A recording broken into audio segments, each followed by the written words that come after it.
Hey guys, at the Makapu'u Lighthouse Trail, more or less on the Tidepool side of the Makapu'u Lighthouse Trail. It's a lot harder. Gotta get some cardio in. So, I'll keep you guys up to date of where I am on this trail and we'll see how it goes. Till then, peace. Hey guys, I'm about a quarter way through. It's hot, exhausting, but also fun.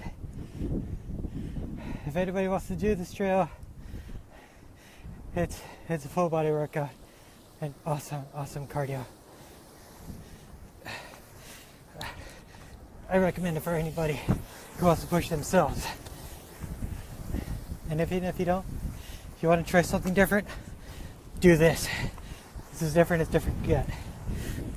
You're not going to find this kind of exercise in the gym. It's pure cardio, baby. And we have a very big cave at Tidepools. It's all kind of creepy.